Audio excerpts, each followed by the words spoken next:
मैं तुम्हारे झांसे में आ गया। वो मेरे झांसे में नहीं आता है। मैं उसके झांसे में नहीं आऊंगा। इस तरह के सेंटेंसेस में झांसे में आना ऐसा बोल रहे हैं, इसके लिए लिखना होगा गेट इनटू समवन्स हॉक्स, जहां पर गेट मेन वर्ब है। आइए इसके स्ट्रक्चर को समझते हैं।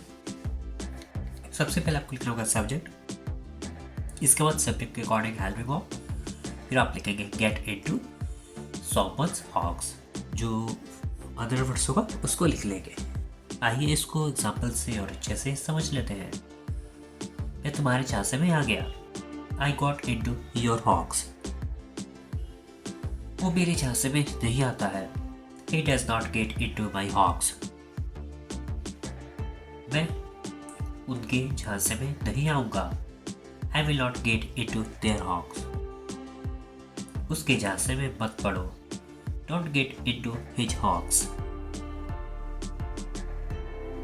आपको उसके झांसे में नहीं आना चाहिए।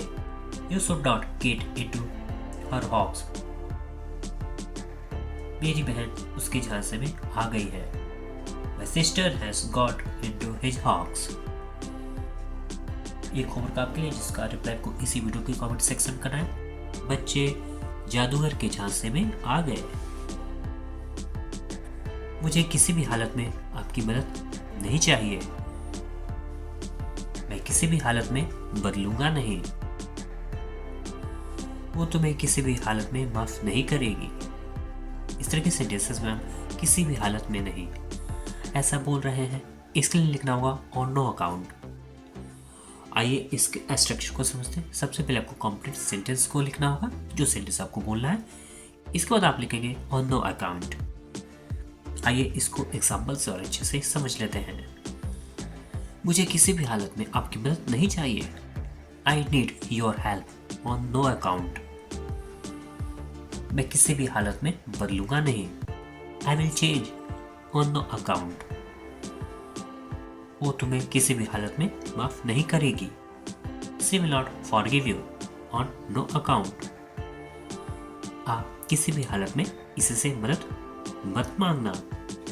Ask him for help on no account.